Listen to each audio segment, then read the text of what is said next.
Maligayang Pasko ng pagkabuhay, palakpakan natin ang ating risen Lord and Savior. The most important teaching of Christianity, that Jesus was raised by God from the dead. Maraming mga pagkakaiba-iba kumisan ng mga turo ng iba't ibang mga sekta ng mga Kristiyano, pero isa ang talagang tunay na nag-iisa at nagbibigkis. Ito ang pagkabuhay na muli. John 2:18. The Jews then responded to him, "What sign can you show us to prove your authority to do all this?" Mahalaga na patunayan ni Jesus kung siya nga ba ay anak ng Diyos, siya nga ba ay talagang sugo ng Diyos, at meron ba siyang karapatang gawin ang mga pinaggagawa niya? Resurrection, the ultimate sign. Ang sukdulang patunay, ang pagkabuhay na muli. Salamat, Amang Diyos, sapagkat kayo ang bumuhay kay Jesus na aming tagapagligtas. Kayo ang bumuhay sa lahat ng mga kahulugan ng kanyang misyon para sa amin. Turuan niyo kami na lalo pa naming maunawa ang lalim, lawak at taas ng kahulugan ng pagkabuhay na muli ni Jesus. Kayo mangaral, pagpalain niyo po ang iyong mga anak, at lalo niyo pong bigyan ng mga dual. Hati ang inyong sarili, O Diyos, sapagkat kayo ang karapat dapat tumanggap ng lahat ng ito. Pinupuri namin kayo sa ngalan ng buhay naming tagapagligtas na si Jesus. Ano ang mga nangyari sa kasaysayan? Taon-taon, di ginugunita, alam natin na sa araw na ito na atin ngayon pinagdiriwang, ang Panginoong Jesus ay nabuhay na muli mula sa kamatayan. At ito ay sa pakalaking patunay, pinakamalaking patunay, na siya ay kinalulugdan ng Ama sa langit. What are God's affirmations of Jesus? Ang tanong, anong patunay mo na may karapatan ka? Anong patunay mo na ikaw nga ay may hawak na katotohanan? After baptism, God in heaven affirmed Jesus. Matthew 3:16-17, nang mga bautismuhan si Jesus, kaagad siyang umahon sa tubig. Nabuksan ang langit at nakita ni Jesus ang Espiritu ng Diyos na bumababang parang isang kalapati at dumapo sa kanya. At isang tinig mula sa langit ang nagsabi, "Ito ang minamahal kong anak na lubos kong kinalulugdan." Kay Jesus ipinakita ang bumabang Espiritu sa anyo ng kalapati. Hindi totoong kalapati, sa anyo ng kalapati. It's an affirmation by the Father to Jesus that God is delighted with Him and what He has been doing so far. At sa teksto ng nakasulat ay maaaring nadinig din ng marami, or at least ni John the Baptizer, ang tinig na nagmula sa langit. Isang pagpapatotoo at pagpapakilala kung sino si Jesus. God affirmed Jesus in the Transfiguration, even more dramatically. Matthew 17:1-6. Isinama ni Jesus si Pedro at ang magkapatid na Santiago at Juan at sila'y umakyat sa isang mataas na bundok. Habang sila'y naroon, nakita nilang nagbago ang anyo ni Jesus. Nagliwanag na parang araw ang kanyang mukha at nagningning sa kaputian ang kanyang damit. At nakita ng tatlong alagad sina Moises at Elias na nakikipag-usap kay Jesus. Nililiman sila ng napakaliwanag na ulap. Mula rito'y may tinig na nagsabi, "Ito ang minamahal kong anak na lubos kong kinalulugdan, pakinggan niyo siya." Ang itinuro si Jesus, hindi si Moses, hindi si Elijah, si Jesus. Sabi ng tinig, "Ito ang anak ko, kinalulugdan ko, sa kanya kayo makinig." And of course, as we celebrate today, God affirmed Jesus by the resurrection. Acts 4:10, si Jesucristo na inyong ipinako sa krus ay muling binuhay ng Diyos. Nabigo ang tangka ng mga religious leaders ng Israel, napatayin si Jesus at ilibing kasama niya ang kanyang mensahe. Sa pagbangon ni Jesus mula sa kamatayan, ay bumangon din kasama niya ang kanyang mensahe ng kaligtasan, Kaligtasan mula sa mga pahirap ng relihiyon, kaligtasan mula sa kaparusahan ng kasalanan, kaligtasan mula sa mga pagdurusang gawa-gawa rin ng tao. And of course, God affirmed Jesus in the ascension. Na matapos ang ilang araw, si Jesus ay umakyat sa langit, kitang-kita ng mga maraming saksi. Acts 1:9, si Jesus ay iniakyat sa langit habang ang mga alagad ay nakatingin sa Kanya at natakpan siya ng ulap. And God affirmed Jesus with the return in the Holy Spirit and as the Holy Spirit. So, yun ang nangyari kay Jesus na siya'y binuhay. Ano ngayon ang nangyari sa believers? John 14:16-19, sabi ni Jesus, bago pa mangyari itong pagdating ng Espiritong Banal, dadalangin ako sa Ama upang kayo ibigyan niya ng isang patnubay na magiging kasama ninyo magpakailanman. Siya ang Espiritu ng katotohanan. Hindi ko kayo iiwanang mga ulila. Babalik ako sa inyo, kaunting panahon lamang, at hindi na ako makikita sa sanlibutan ito. Ngunit ako yung makikita ninyo, sapagkat buhay ako, mabubuhay din kayo. So ipinangako ni Jesus, pag-alis ko, hindi kayo mauulila. Saglit lamang, hihilingin ko sa Ama na ipadala ang Espiritu. Na yun ay parang ako na rin. Aalagaan ko kayo sa pag-aalaga sa inyo ng Espiritong Banal. At yun nga ay naganap. Acts 2:1-3. Nagkatipon silang lahat sa isang lugar nang sumapit ang araw ng Pentecost. Walang ano-ano ay may ingay na nagmula sa langit, na tulad ng ugong ng malakas na hangin, at napuno nito ang bahay na kinaroroonan nila. Wala na si Kristo sa lupa, nangungulila ang mga tagasunod ni Jesus. Ang ginagawa nila ay nagtitipon-tipon sila, nananalangin, humuhugot sila ng lakas mula sa isa't isa, at biglang nangyari ang naganap. Kapistahan noon ang Pentecost. May nakita silang para mga dilang apoy na dumapo sa bawat isa sa kanila. At naganap nga, dumating ang Espiritu. The resurrection is the supreme stamp of approval and honor bestowed by God on Jesus. This is the singular moment in history that changed everything. And it gave birth to the Jesus Church. When Jesus was affirmed by heaven to be the Son of God, the Savior of the world. At dahil dumating ang Espiritu na ipinangako, at dahil si Jesus ay nabuhay na muli, at ngayon ay nakaupo, nakaluklok sa kanan ng Ama, ano ang mangyayari sa atin na mga naniniwala? 1 Corinthians 15, mahalagang suriin natin kung anong epekto sa atin ang pagkabuhay na muli ni Jesus. Malinaw na ang kwentong siya'y nabuhay, anong kahulugan nun sa atin? Si Kristo'y namatay dahil sa ating mga kasalanan. Inilibing siya at muling nabuhay sa ikatlong araw. So the church, right after the Lord went back to heaven, theologized and crystallized the meaning of the death and the resurrection of Jesus. Na ito ay kasama sa redemptive work of God, that Jesus would die in our place, that Jesus would live again in our place and in our behalf. So parang si Kristo yung champion natin. Di ba may mga champions? O maglalabanan si David and Goliath. Pag natalo si David, talo ang buong Israel. Pag nanalo si Goliath, panalo ang buong Philistine. So may champion. Sa paglalabanan ng champion, ang panalo ng champion mo o pagkatalo niya, yun din ang pagkatalo o pagkapanalo mo. Our champion won and lived again. Kaya sabi, dahil dyan, may buhay tayong walang hanggan. So inilibing siya at muling nabuhay sa ikatlong araw. At siya'y nagpakita kay Pedro at saka sa 12.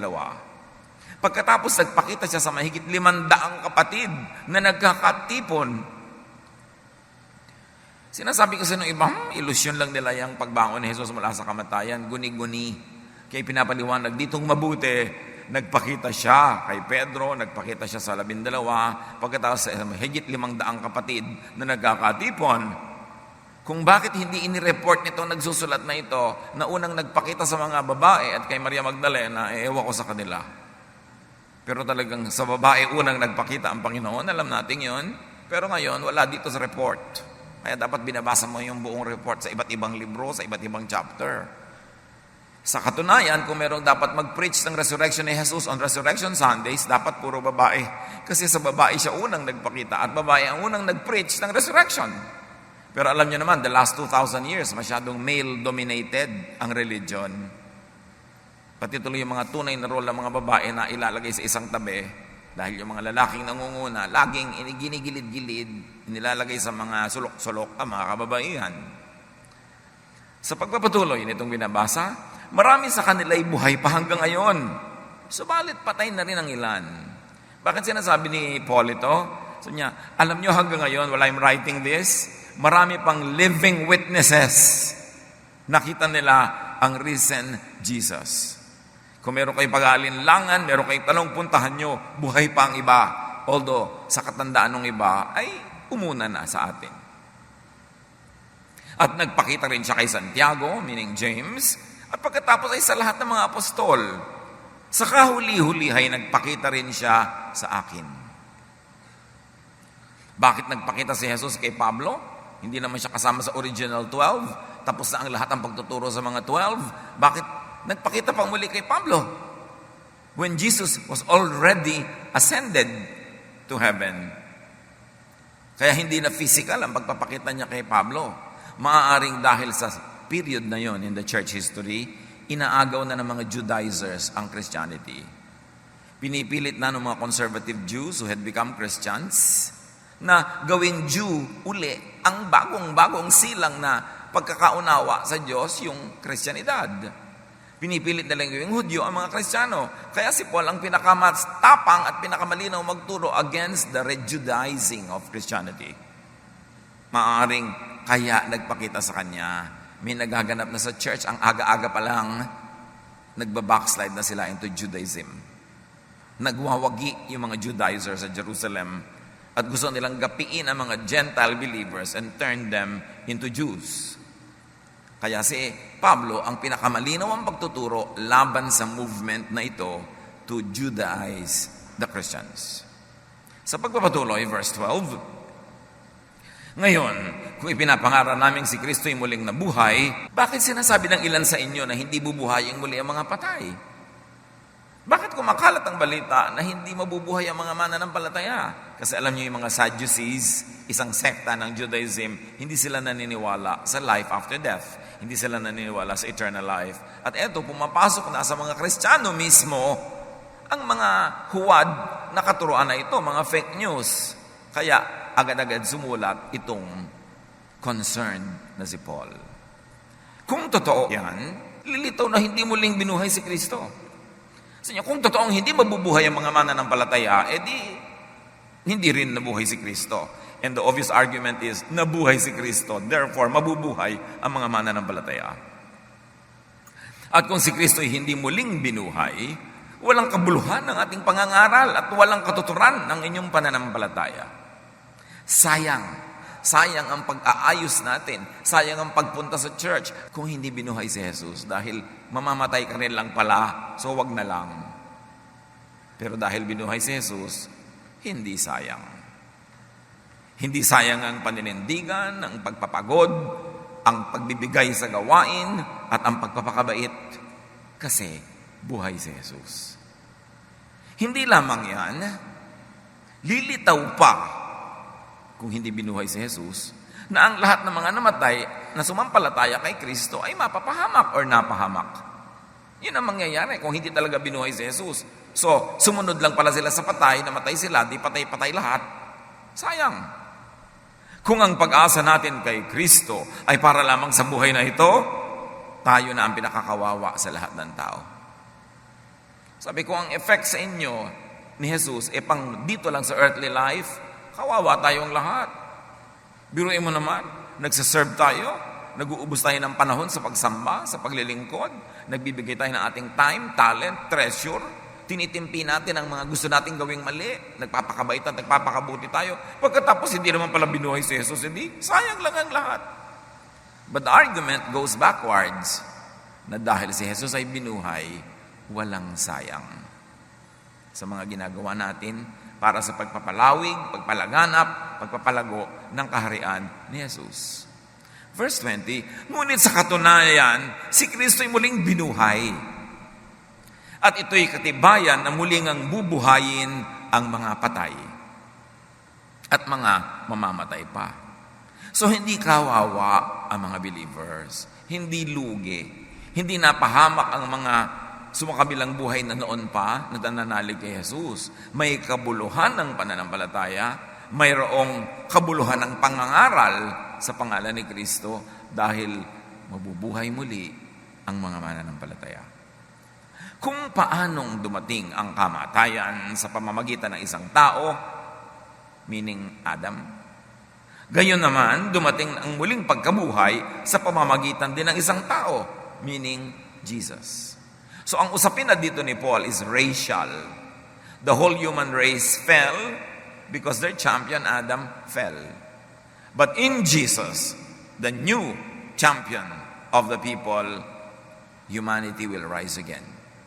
Sapagkat kung paano namamatay ang lahat dahil sa kanilang kaugnayan kay Adan, gayon din naman, mabubuhay ang lahat dahil sa kanilang kaugnayan kay Kristo.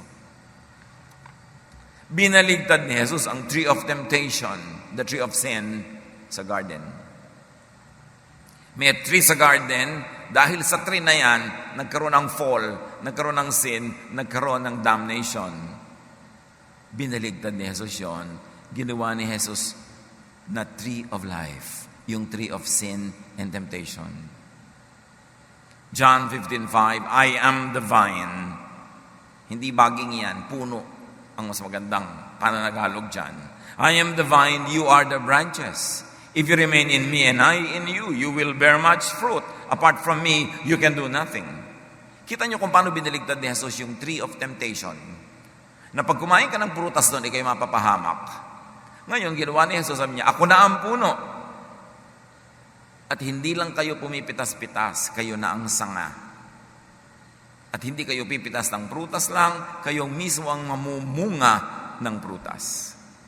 At ang pipitas ng inyong bunga, ang makikinig sa inyong aral, ang sasama sa inyong pag-akay, ang tatanggap na inyong mga pagtuturo at pagmamahal, sila ay mabibiyayaan din. Dahil hindi na lang kayo ngayon eater and recipient of the fruit, kayo na mismo ang bearer of the fruit for many. Can you see the reversal of the failure that happened in the life of Adam and Eve? Now this is reversed in Jesus. Binaligtad ni Jesus ang ginawa ni Adan. Si Adan ay nabigo, si Jesus ay nagtagumpay.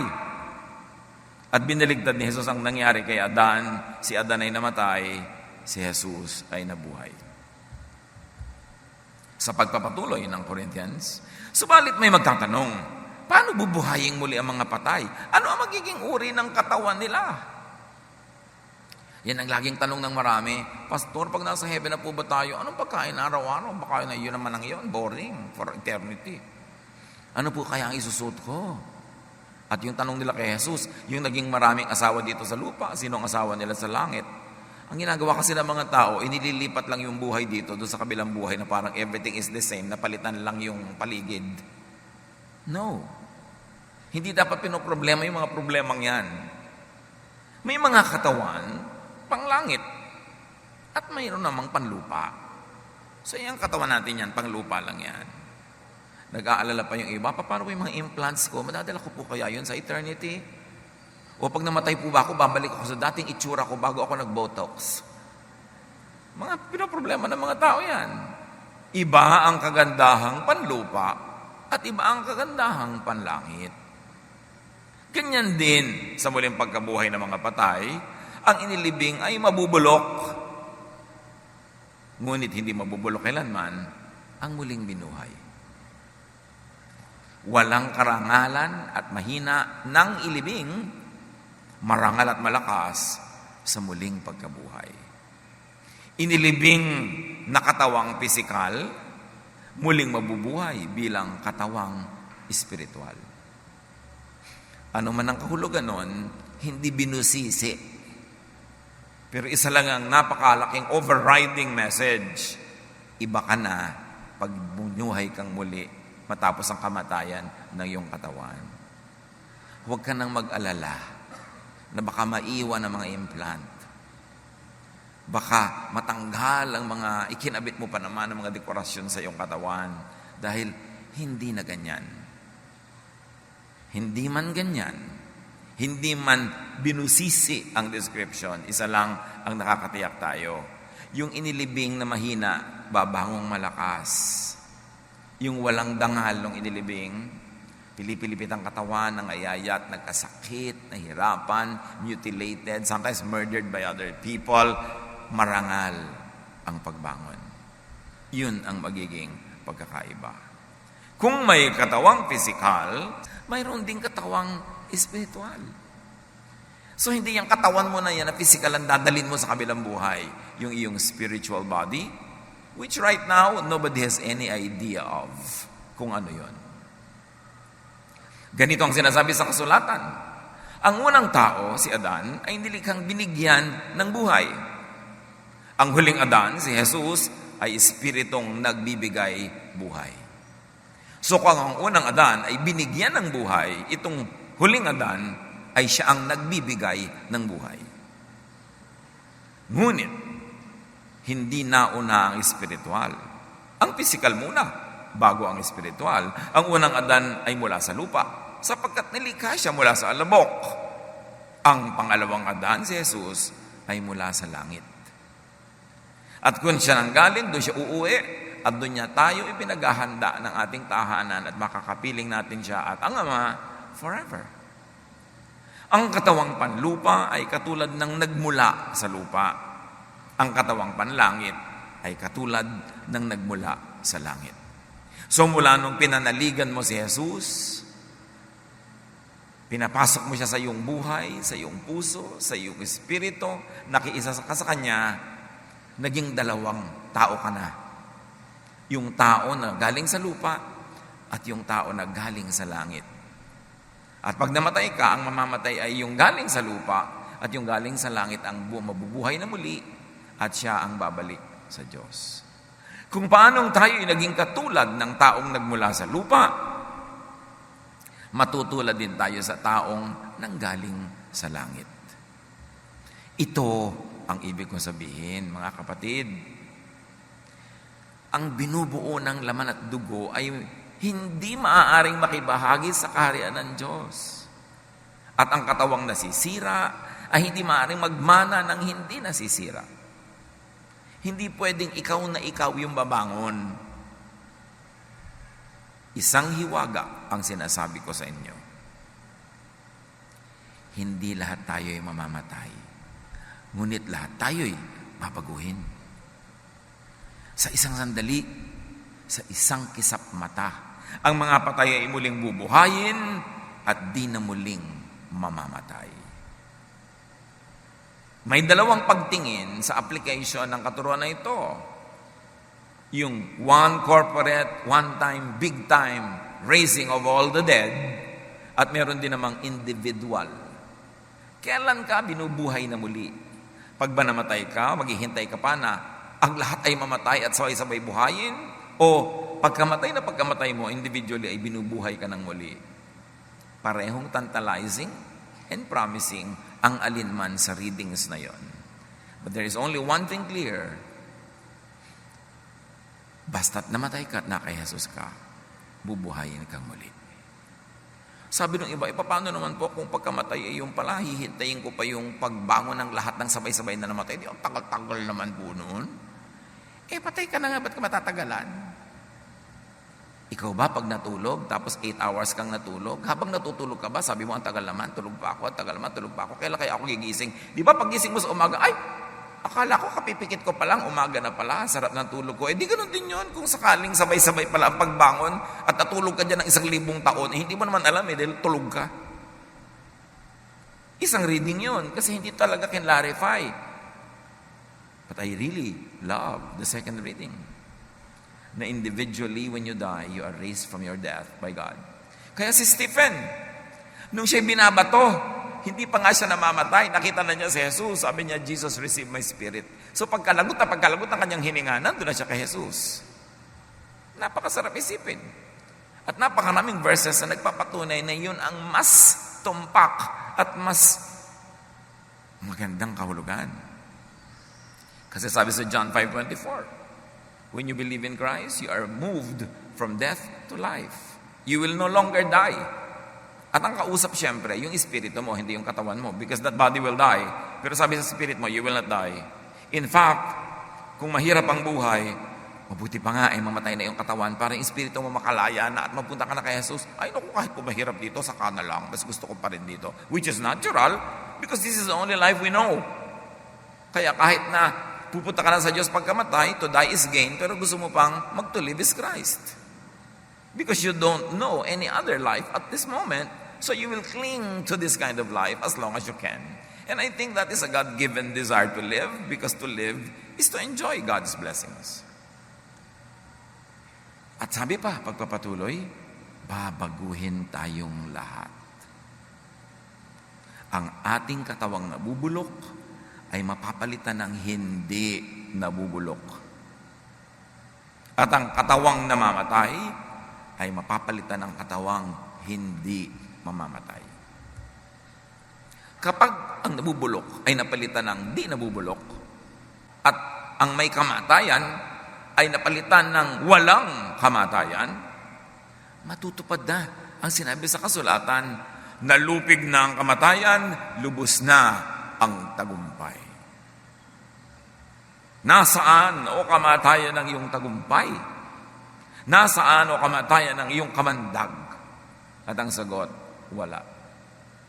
Inalis ni Jesus ang kamandag. Kung merong ahas na tumutok-sok kila Adan at Eva at may kamandag siya, pinalitan na ni Jesus ang puno at siya na yung nandun. Kaya nga inihalin tulad siya doon sa ahas ni Moses na siya ngayon ang nandun sa tree. Nung panahon ni Moses, pag tinuklaw ka ng ahas number 1, titingin ka doon sa bronze ahas number 2 at ikaw ay gagaling at mabubuhay. At ngayon, tinutuklaw-tuklaw tayo ng ahas number 1 pero titingin ka sa ahas number 2, si Jesus, at tayo ay mabubuhay na muli. Hindi ko mo ahas bad. Remember, Diyos din ang lumikha ng ahas.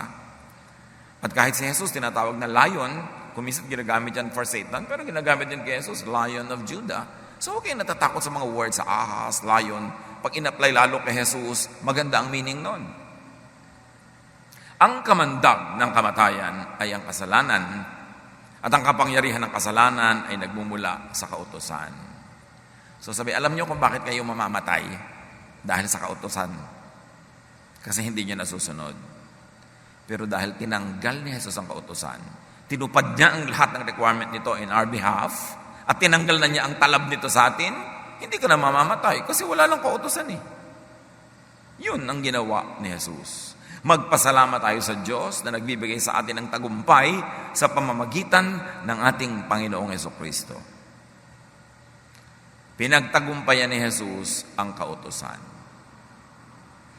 Akala ng iba, pag sinabing binigyan ka na ni Jesus ng tagumpay, laban sa kasalanan. Ibig sabihin ay hindi ka na magkakasala, lagi kang mananalo, lahat ng temptation, talo mo, lahat ng mabuti lang ang gagawin mo, hindi ka nagagawa ng mali. Tapos sa totoong buhay, alam nyo namang hindi yun na nangyayari. Kahit na Kristiyano ka, dasal ka ng dasal, serve ka ng serve, talagang natutokso ka pa rin pamisa-misa, nadadapa ka, nagkakamali ka. So lahat tuloy ng mga tao, sabi ko, failure ako, kawawa naman ako, baka parusahan na naman ako ng Diyos. Kasi mali ang pagkaunawa natin doon sa tayo'y nagtagumpay na laban sa kasalanan. Hindi ibig sabihin, hindi ka na magkakasala. Ibig sabihin, in the legal courtroom of God, hindi ka na magkakasala kasi tinanggal na yung law. Bakit ka pa magiging lawbreaker kung wala ng law? Hindi ka magiging perfect in your action. You are made perfect by your incapacity to commit sin because there is no more law that makes you sinful. At yun ang lalim ng kahulugan ng napagtagumpayan ang kasalanan. Yung iba kasi, born again ka na, Christian ka na, hindi ka na magkakasala. Mawawala na ang desire mo maglasing, magsigarilyo, mawawala na yung mga selfishness mo, mawawala na yung mga lust at kung ano-ano mo pa. Tapos alam mo naman sa totoong buhay, hindi naman, nandun pa rin. So you feel guilty for something you should not feel guilty about. because you are taught wrongly and you think wrongly about what it means to be victorious over sin. Our victory over sin is not what we do or don't do. It is what Jesus had done. And when you believe in Jesus, what He has done applies to you. You become the beneficiary of His death and resurrection. That's why you are victorious over sin, not because you are sinless, but because Jesus and His blood makes you clean. Romans 8, 1-2. Therefore, there is now no condemnation for those who are in Christ Jesus. Because through Jesus Christ, the law of the Spirit who gives life has set you free from the law of sin and death. Ito kasing si Paul, pag nagdi-discuss, mahirap sundan yung grammar niya eh. Pero isa lang ibig sabihin niya, hindi na kayo uusigin pa kasi pinalaya na kayo ni Jesus. Yung dating spirit of the law that applied to you, therefore you are condemned, is now replaced with the spirit of love of God through Jesus. So there is now no more condemnation for those who believe in Jesus, although in actual life, marami ka pa rin mga kabalbalan dyan at mga pagkakadapa at pagkakamali-mali. Pag nilitis ka ng Diyos, hindi yon ang ilalagay na Exhibit A para ka pa walang sala. Ang ilalagay na Exhibit A ay ang kamatayan ni Jesus at ang pagkabuhay niyang muli. Therefore, covered ka. Yun ang sinasabing, saved by faith. So, dahil dyan, alam natin ang nangyari kay Jesus. Alam natin ang nangyari sa mga believer. So, ano ngayong dapat mangyari sa pamamagitan natin? Kaya nga mga minamahal kong kapatid, magpakatatag kayo at huwag matinag. Huwag kayong matinag ng prospect of death. Huwag kayong matinag sa prospect of death which is your own or the death of your loved ones, because all believers will just reunite with Jesus. Huwag kayong matinag sa mga takot na ibinibigay ng buhay. Huwag kayong matinag sa mga momentary failures that sometimes happen in your own life, because it is not your personal victory that will see you through the courtroom of God, but it is the victory of Jesus. Kaya pwede kang panatag, pwede kang pahinga, pwede kang relaxed. Maging masipag kayo palagi sa paglilingkod sa Panginoon. Yan ang conclusion. Okay, nabuhay si Jesus na muli. Bubuhayin ka rin. Hindi ka napaparusahan. Tumanggap ka na kutakot-takot ang pagpapala. O ano ngayon ang gagawin mo? Maging masipag kayo palagi sa paglilingkod sa Panginoon, dahil alam nyo, hindi masasayang ang inyong pagpapagal para sa Kanya. At ang paglilingkod na yan, bagamat maraming anyo, pinakamahalaga ito. Sabihin mo sa bawat taong kaya mong marating that the perfect work of Jesus, when applied to him or to her, will make him or her perfect in the eyes of God, not because he or she is perfect, but because Jesus can make you perfect in the eyes of God. Sabihin mo sa mga tao, Jesus is our Savior. Jesus is alive. And so you can live again. Yun ang pinakamahalagang paglilingkod. Maraming iba't ibang uri at anyo ang paglilingkod. Pero lahat, hindi lahat pwede sa choir. Hindi lahat pwede sa teaching. Hindi lahat pwede sa preaching. Pero lahat tayo pwede magkwento sa ating mga nararating. Alam mo, yung mga paghihirap mo sa buhay, pagtitiis, para ka lang pumunta sa langit. Sinagot na yan ni Jesus. Manalig ka sa Kanya, pasakop ka sa Kanya, papasukin mo siya sa iyong buhay, at wala ka nang dapat alalahanin pag kinamatay. Kasi yung kamatayan niya ang ibibilang na kamatayan mo. At ang pagkabuhay niya muli ang pagkabuhay mo. So spread the news. This is the good news. That you need not suffer because you are imperfect. Because Jesus already suffered for you and won for you. Kaya natin sabihin lahat yan sa iba-ibang language. Hindi mo kailangan maging eloquent or speaker. Hindi mo kailangan magsalita sa libu-libong tao. Kung may 3 kang kakilala, sabihan mo. But lahat dapat marating. Sabi, magsikap kayo. Tumanggap kayo ng pagpapala. Dapat huwag nyo suluhin. Kailangang ipasa nyo yan. At kung hindi ikaw ang preacher, hindi ikaw ang teacher, gumawa ka ng paraan para mo siya matulungan, mapagaan mo yung ginagawa niya, ikaw ang gumawa ng pwedeng iba para makakonsentrate siya sa pagpipreach. Kung merong mga tao na ang trabaho nila ay ganito, tumugtog, hindi ka nakakatugtog, di pwede ka namang maglinis-linis ng mga gitara dyan, mag-assemble ng mga gamit, mag-maintain yan, tulong mo rin yon. Pag tumugtog siya, kabilang ka rin na tumugtog kasi kasama ka sa pag-aayos ng mga pangtugtog. Teamwork yan. Pero ang sabi, alam nyo, ang laki ng pagpapalang tinanggap nyo. Dapat magsikap kayo. Hindi para bayaran ng Diyos, kundi para marami pa ring tumanggap ng pagpapala na tinanggap nyo na. At sa inyong paglilingkod, sa inyong pagsisikap, sila man ay mararating ng balitang ito. Tulong-tulungan. So huwag nang matakot sa physical death. At kung tayo ay nakaranas mamatayan ng mahal sa buhay, huwag na magluksa. Nasa Panginoon, namimiss natin, natural, pero surrender to God. People that God already called to go home. Para lumuwag lang yung dibdib. At para din makakonsentrate ka on going on with your life, to make the most out of whatever is left in your earthly life. Rejoice, because Jesus lives. And because Jesus lives, we are alive. John 5:24, very truly I tell you, whoever hears my words and believes him who sent me has crossed over from death to life. Sino man ang makarinig ng aking mga pangaral at nananalig sa amang nagsugo sa akin ay tumawid na mula sa kamatayan tungo sa buhay na walang hanggan, hindi na niya mararanasang mamatay. Yung katawan mamamatay, pero yung espiritu hindi na. Can you imagine this? Jesus said, whoever hears will have eternal life. Tayo ang magsasalita. Para makarinig sila. Kayo ang magsasabi sa inyong mga kasama sa bahay, mga kamag-anak, kaibigan, katrabaho, kasi kayo ang may access.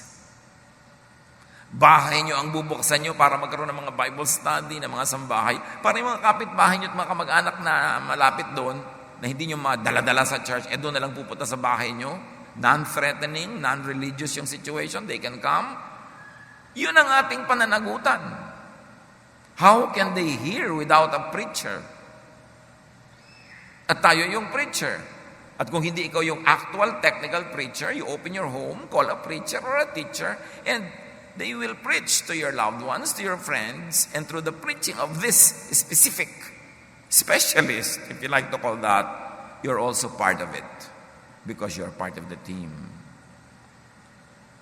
Gaano karami pa sa mga mahal niyo sa buhay ang hindi pa nababalitaan, pwede naman pala silang hindi na parusahan sa kanilang mga kasalanan, hindi na sila husgahan pag namatay. Kasi manalig sila kay Jesus, isuko nila ang kanilang buhay kay Jesus, magkakaroon sila ng buhay na walang hanggan. Gaano kahirap sabihin yun? Para pagkaitan natin ang marami nating kilala na hindi naman natin kinikibo. Kung minsan nasa eroplano ka, ilang oras ka nakaupo doon, yung bang katabi mo, kahit 3 sentences, na-sharean mo na. Minsan nasa traffic ka, ang tagal-tagal, hindi ba ang gandang opportunity? Pero hindi mo kailangan may mic, tapos may buslo ka na ikot-ikot, hihingan pa ng donation yung mga tao doon, kaya ayaw tuloy makinig. But you have a mission. Every heart that has Jesus is a missionary. Every heart that doesn't have Jesus is a mission-filled. And there are many, many mission fields that only you can go to kasi kayo lang yung may access. So sabihin iba, bakit kaya nabubuhay pa ako? Namatay na yung mahal ko sa buhay, tapos ako buhay pa. Kasi may assignment ka pa. Do your assignment. Magdala ka pa ng maraming tao sa paanan ni Jesus. Turuan sila ng Jesusness. Hindi yung tuturuan mo sila, dadali mo sa isang religion, tapos kutakot-takot ang mga pahirap na naman ang gagawin sa kanila sa loob ng church na yun. Walang katapusang mga donasyon, walang katapusang do's and don'ts. Iko-condemn na naman sila every step of the way. Ba't pa nagka-Jesus? So si Jesus lang dapat ang dinadala, hindi yung mga religious regulations. The love of Jesus, the love of God through Jesus. That is why we are all still alive. We are missionaries. We celebrate the rising of the Lord from the dead. How about your loved ones? Will they rise from the dead? Kailangan nating seryosohin ang soul winning. We should go back to old-fashioned soul winning. Zealous, energetic, loving, concerned, sharing of Jesus with everyone. Hear the Word of God, declare the Word of God, and that is how you celebrate the resurrection. Jesus already resurrected. We believers will resurrect. But how about those that have not heard of the good news yet? They too must resurrect. And their hearing depends on your speaking to them. Panginoon, turuan niyo po kami na hindi lang ipagpasalamat, ipagdiwang ang pagkabuhay na muli ng iyong anak na si Jesus, kundi ito'y bigyan ng practical na misyon sa aming buhay, na ipamalita, ibahagi sa marami, at nang sa gayon, lalong lumaganap ang paghahari mo, Ama, dito sa lupa, sa pamamagitan ng mga pusong isinusuko sa iyo, sa pamamagitan ng mga buhay na iniaalay sa iyo. Pagbulay-bulayan natin ito, habang ipinagdiriwang natin ang kahulugan that Jesus rose from the dead.